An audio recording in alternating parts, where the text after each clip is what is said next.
Ne jugez point, dit-on souvent. Mais cependant, que ce soit Dieu ou les hommes, nous jugeons. Sinon, il n'y aurait pas de justice.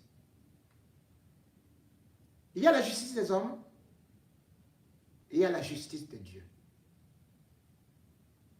Et à tout moment de la vie, la justice de Dieu finit toujours par s'abattre par des hommes imbus de leur pouvoir, par des hommes qui ont un pouvoir totalitaire, sur des hommes qui ont cru qu'ils étaient intouchables.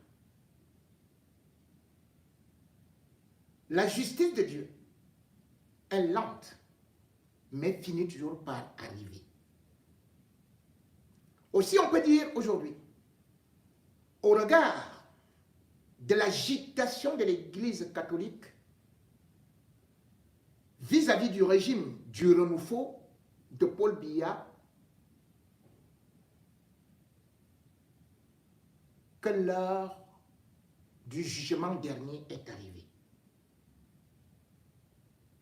Jamais on n'avait vu l'Église catholique au Cameroun aussi engagée à défendre non seulement les droits de l'homme, mais aussi à dire à haute et intelligible voix qu'elle veut l'alternance.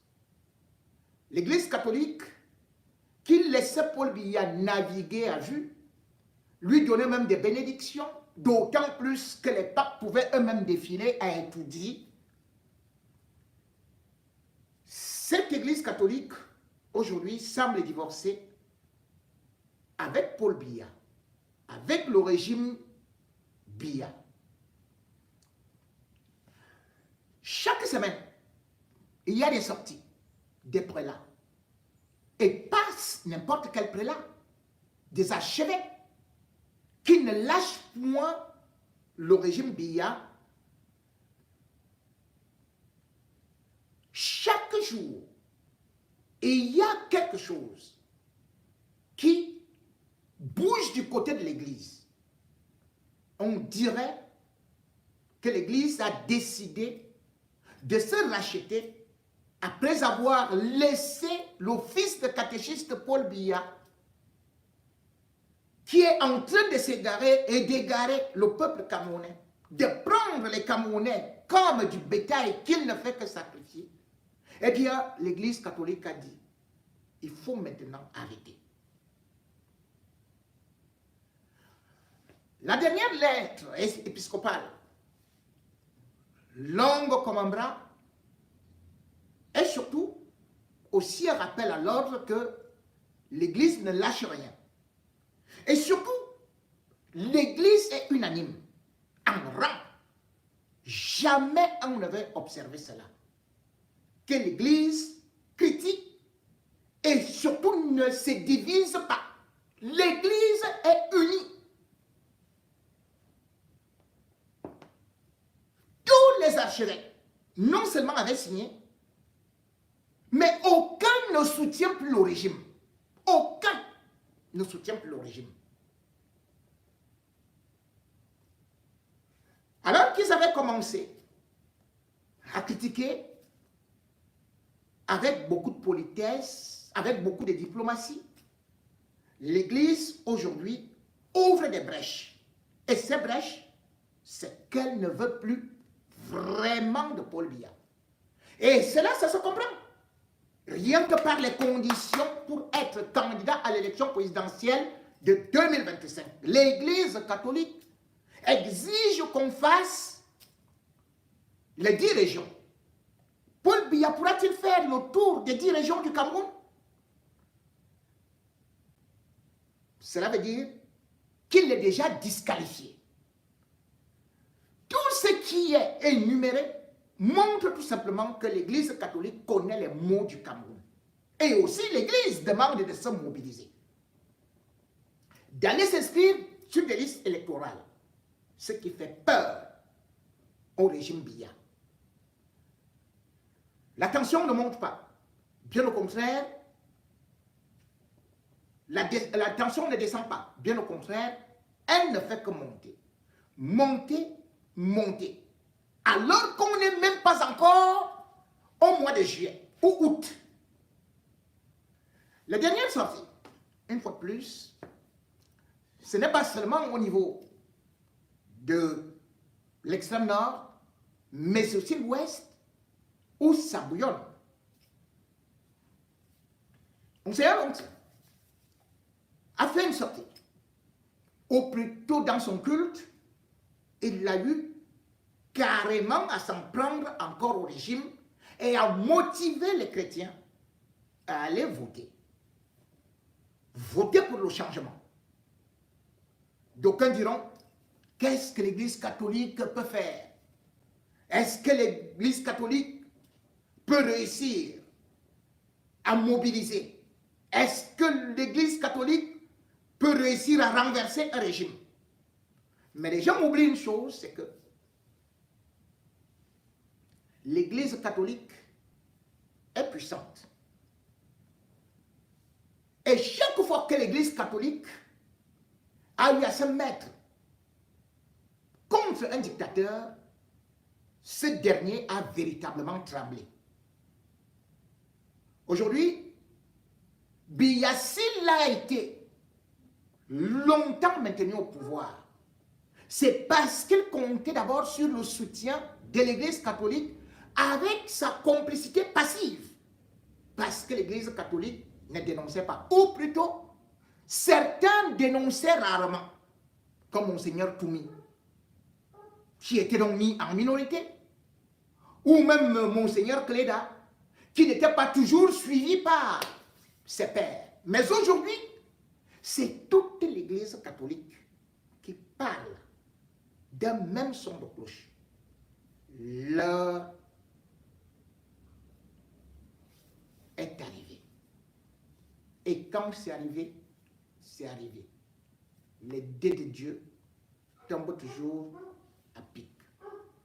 Mesdames et messieurs, je vais donc vous faire écouter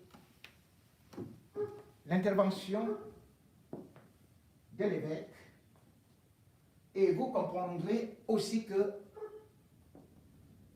l'évêque prend même le langage.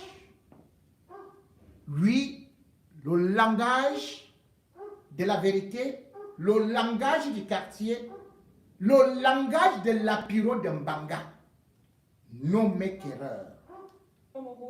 Monseigneur Paul Lantier Téné appelle les chrétiens à s'engager. Lors du pèlerinage diocésain de Doumelan, l'évêque de Bafoussam a exhorté les fidèles à résister aux intimidations et à voter de manière responsable. C'est un reportage de Viviane Tonfa et Robert Kelly.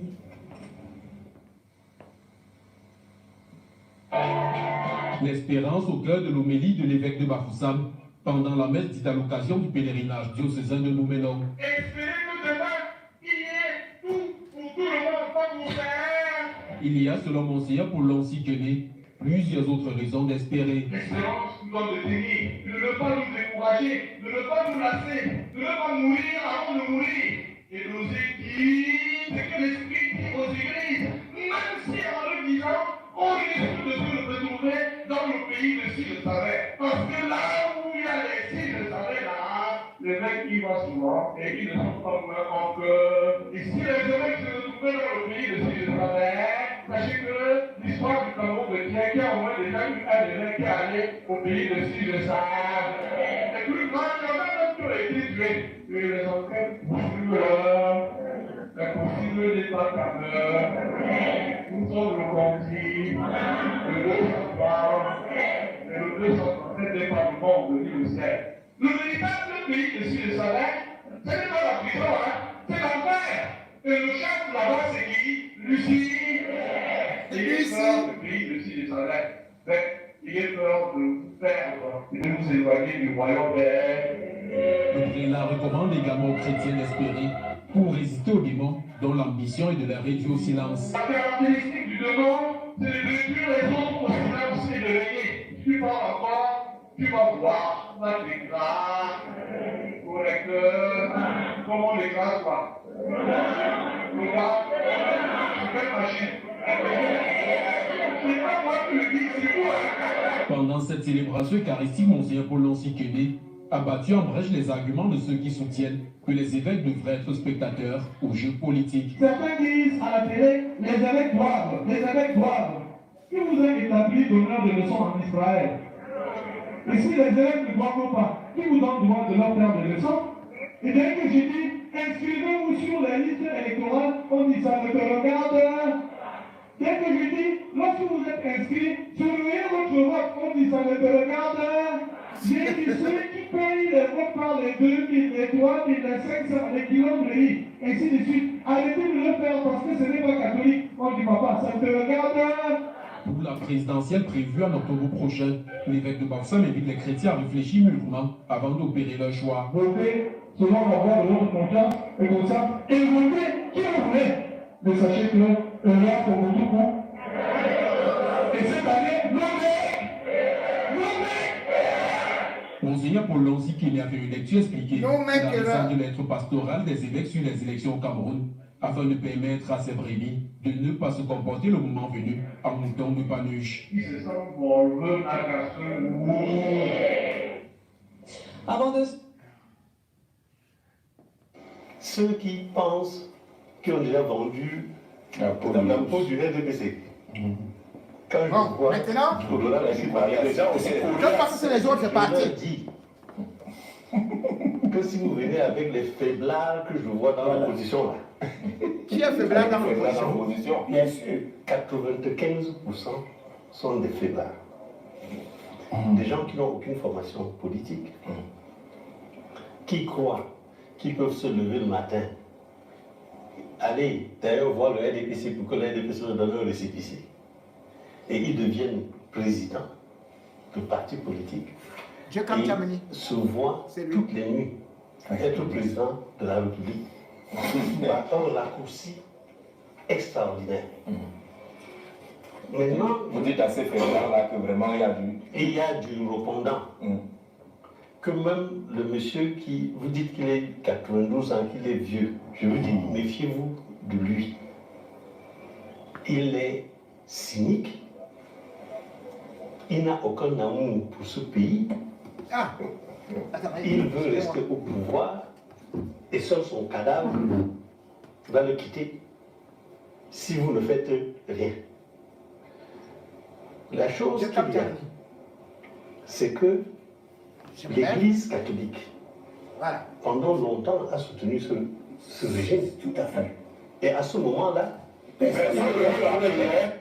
Et ça, c'est limite et ses limitations. non seulement Donc c'est l'Église, également non que seulement cette église l'Église, n'a pas été Non seulement tendre. Hein. non, je sais. Le cardinal Domé, Cléda, ils n'ont jamais été tendres. Ce que je dis, Le pouvoir n'a pas été tendre non plus avec ces deux-là.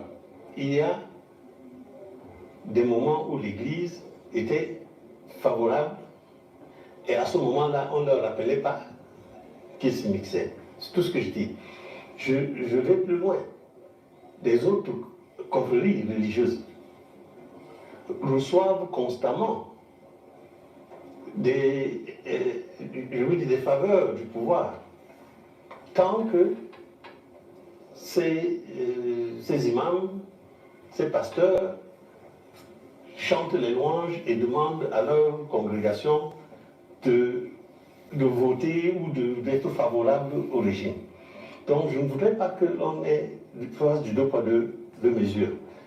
Si vous permettez à l'Église de parler à ses fidèles en bien de vous, acceptez qu'ils puissent également dire du mal de vous.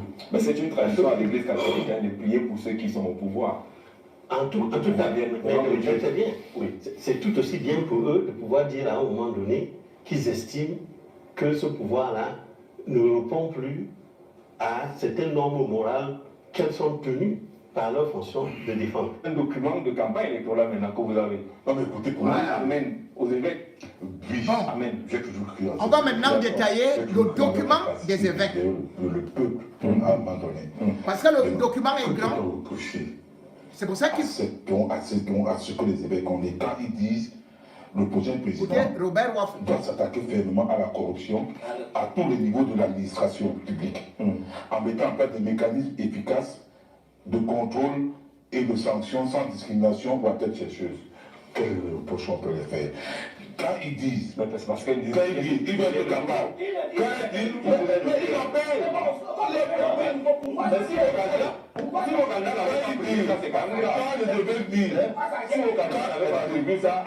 ils ont produit Les limites laissent, on t'explique ce que les évêques disent.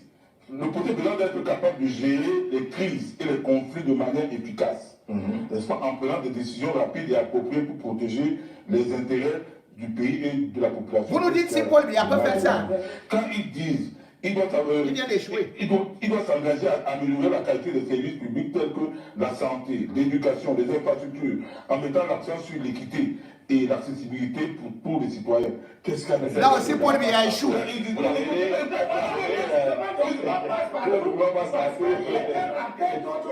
D'accord. Quand ils disent, le projet président doit garantir le respect et la promotion de l'état de droit, des libertés fondamentales et des droits humains. Il y a quel problème dedans? Paul Biya échoue. Il a mis tous les prisonniers, il a mis les prisonniers politiques, les journalistes assassinés. Voilà. J'ai pas vu un problème. Voilà. Ils ont écrit ça contre Paul Biya. Parce que moi, je n'ai quand le prochain président doit être capable d'écouter les différents acteurs de la société civile, les partis politiques, les syndicats, être ouvert au dialogue et à la concertation. En 43 ans, Paul Biya a écouté quel syndicat? Qui répond aux attentes de la population. Quel Être opposant? cohérent et ouvert d'esprit. Capable de comprendre les différences qui caractérisent le Cameroun. Pas de problème. Il n'y a pas de problème. Et alors, non, on n'a pas dit Paul Biya. On n'a pas dit Paul Biya. Vous avez pris son temps de parole. On a fait sortir de l'émission. On a fait sortir de l'émission là. Voilà. D'accord. Et il faut opposer à la loi constitutionnelle, il a préservé la vie de tous les condamnés à mort dans ce pays. D'accord. Ah bon? On sort là. Chuter, pas le premier. Donc, Elibi ne va pas au courant que Paul Biya a tué tous les gens ici à la crise dans les zones nord-ouest se transformer en guerre. Il y a des propositions qui ont été faites. On a même organisé un grand dialogue national. Oui. Il y a eu la recommandation. C'est un rendez-vous d'écoute. Mais qu'est-ce qu'il y a eu après? Mais c'est l'écoute d'abord. Au grand dialogue, l'écoute. La tête est capable de comprendre. On a fait l'écouter, on a fini. Paul Biya n'était même pas au grand dialogue. C'est jamais ceux qui disent tous les jours, il n'a arrêté personne. Écoutez, on a fini de finir avec. Paul Biya n'a arrêté personne. Juste Ndiago a fait combien de fois la prison? Les partis politiques ont fait par exemple des propositions pour un code électoral tolérant, écouter les gens. Moi-même, je n'ai pas fait la prison. Les acteurs politiques, vous devez beaucoup vous inspirer. Écoutez, de ce moment-là. Parce que l'écoute est difficile. C'est d'abord des citoyens camerounais. C'est d'abord des citoyens camerounais. Appris que Paul Biya a reçu un député. Tu as appris que Paul Biya a reçu un maire. Tu as appris que Paul Biya a reçu un leader d'opinion. On a fini. C'est ça l'écoute. D'accord.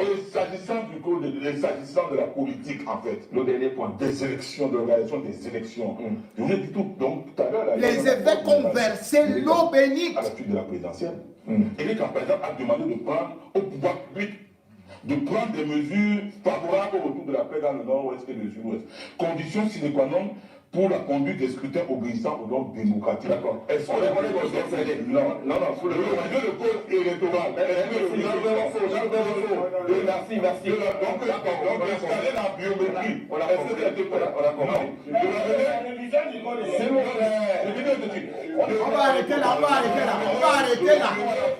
là. On arrête d'abord, on revient chez vous. Le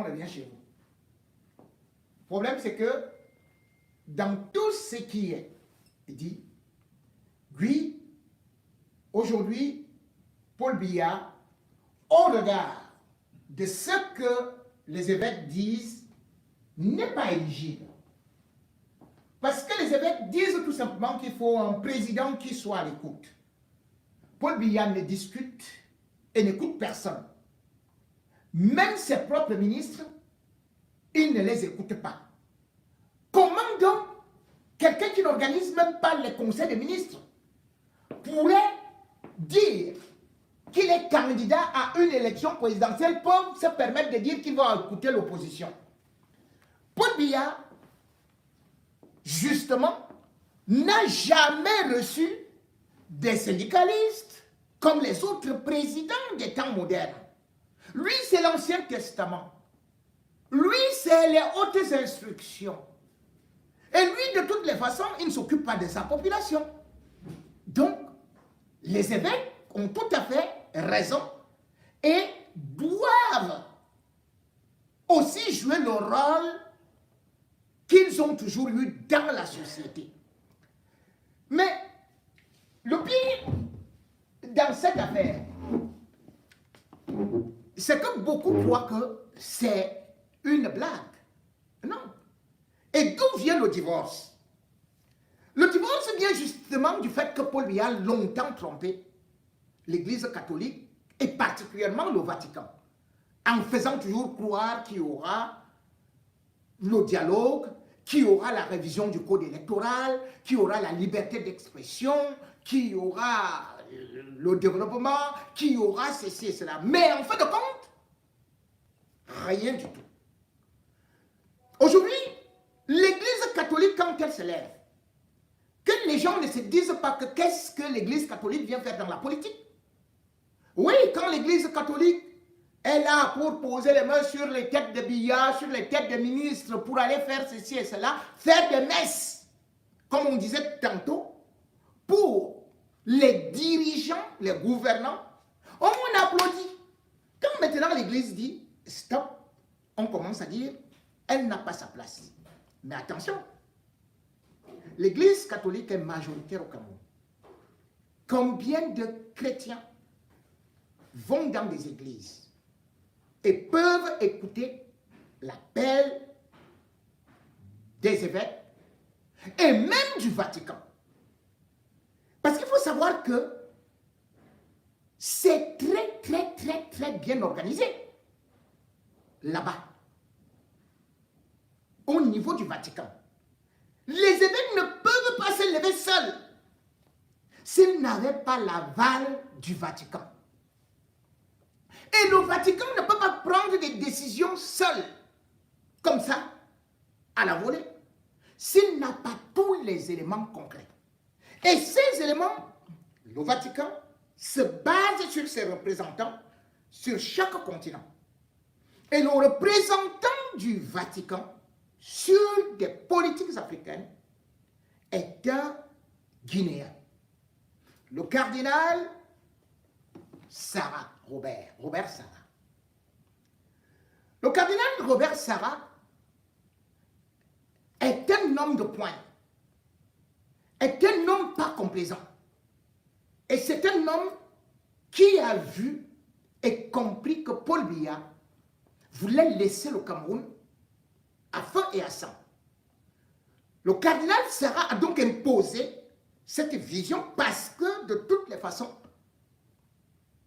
même dans son propre pays, il l'avait fait. Et rappelez-vous qu'il était dernièrement au Cameroun. Quand il est arrivé au Cameroun, il y a cela moins de 2 ans, il était parti et il a ordonné 12 prêtres. Et son vocabulaire était déjà assez consistant. Et le régime Biya, parce qu'il devait faire aussi une conférence de presse, pas une conférence, il devait juste faire une conférence, pas de presse, mais au niveau de l'université catholique, le régime Biya avait senti le danger qu'il va critiquer.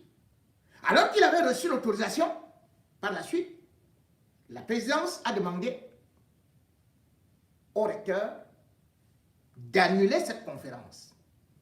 Il est donc reparti, il n'a pas fait le bras de fer.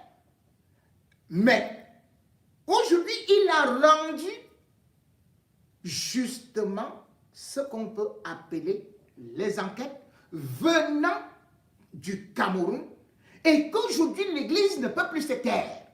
Parce que même dans son propre pays, directement,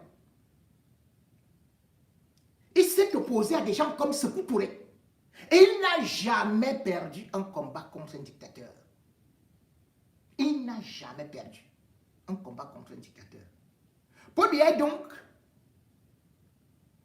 en position de faiblesse. Lui qui a souvent utilisé l'Église, qui a souvent utilisé tout ce monde-là, parfois Monseigneur Mbarga s'opposait complètement et frontalement contre Maurice Kamto ou contre ses partisans. Mais aujourd'hui, le problème est là, le Vatican a pris une ligne. C'est que Paul Biya a échoué. Et Paul Biya doit déjà laisser. Beaucoup ont dit, oh non, parce que là-bas au Vatican, on laisse. Lui, par exemple, le cardinal Robert Sarah, en juin, il aura 80 ans. C'est-à-dire qu'au Vatican, à 80 ans, il ne fait plus partie du code, du corps des cardinaux qui peuvent voter. Lui, d'ailleurs, il est même en retraite depuis, il est en retraite depuis 2021. C'est-à-dire qu'il y a des retraites aussi au Vatican.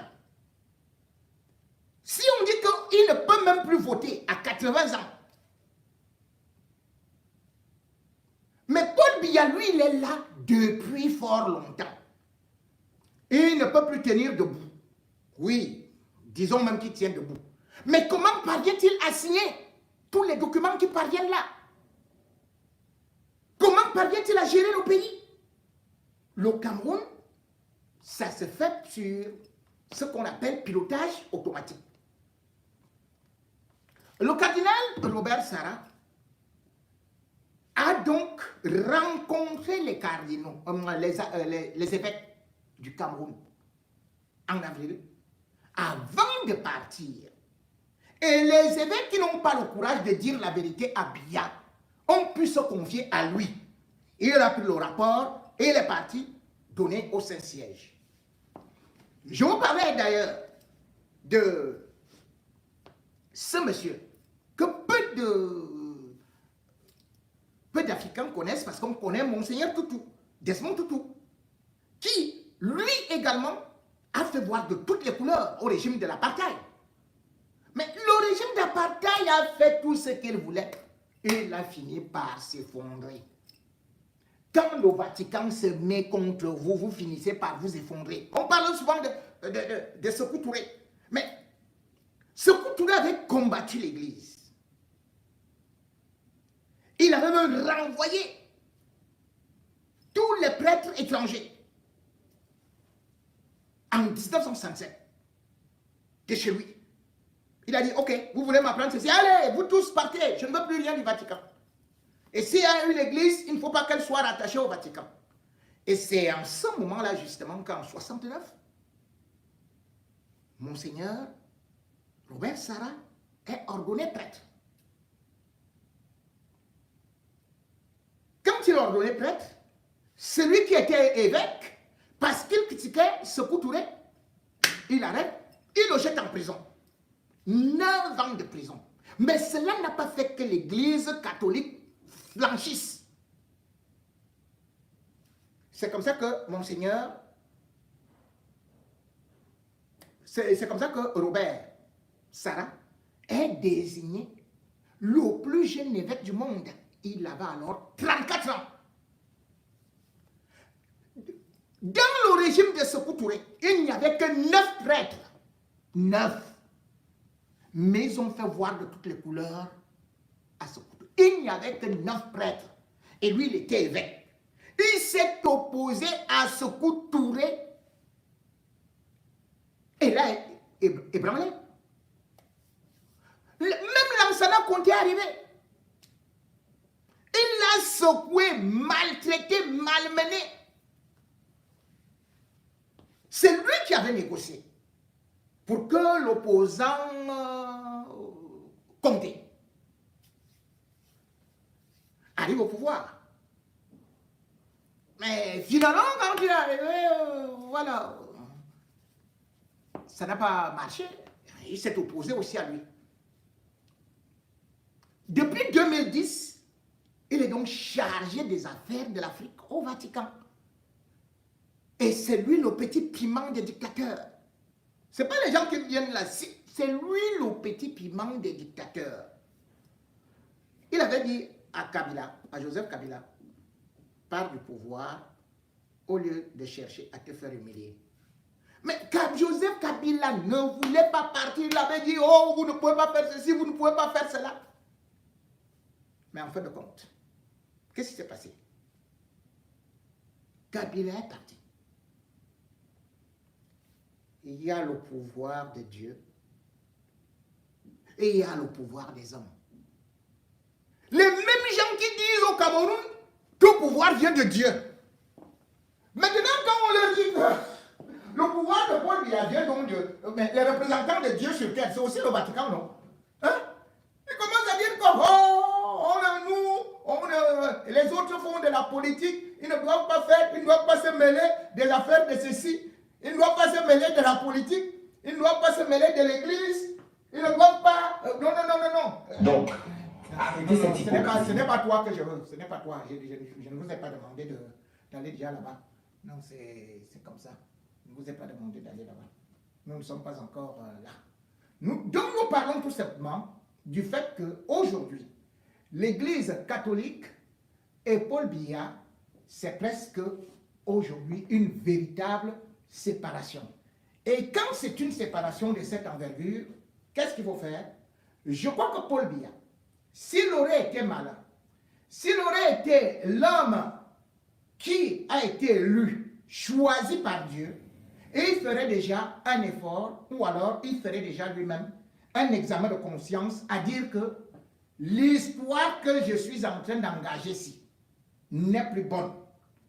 À tout moment, lorsqu'on a déjà assez de difficultés et qu'on voit que de tous côtés, ça vient mal, eh bien, on commence donc à dire, attention, l'heure de départ est arrivée.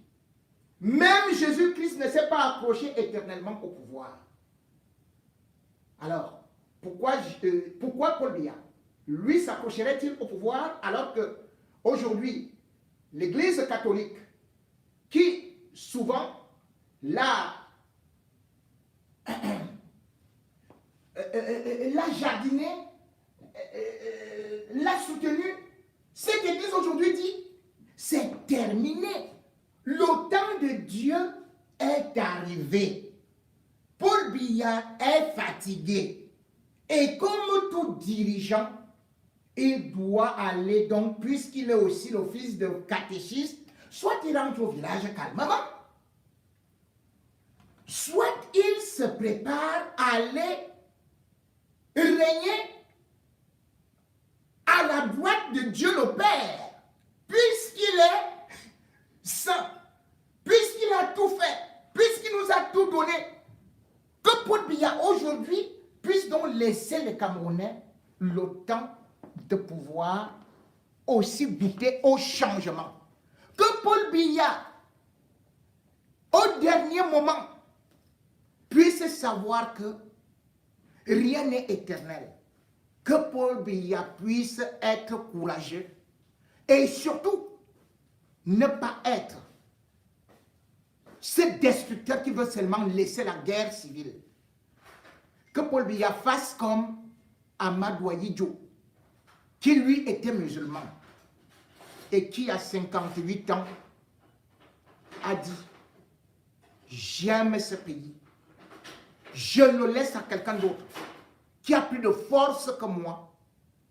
J'aime ce pays et je ne voudrais pas que je tombe devant des gens. J'aime ce pays et je ne voudrais pas être le boulet de canon. J'aime ce pays et j'aimerais tout simplement remettre le bien commun à quelqu'un d'autre. Le Cameroun nous appartient à nous tous et il n'y a pas un président éternel.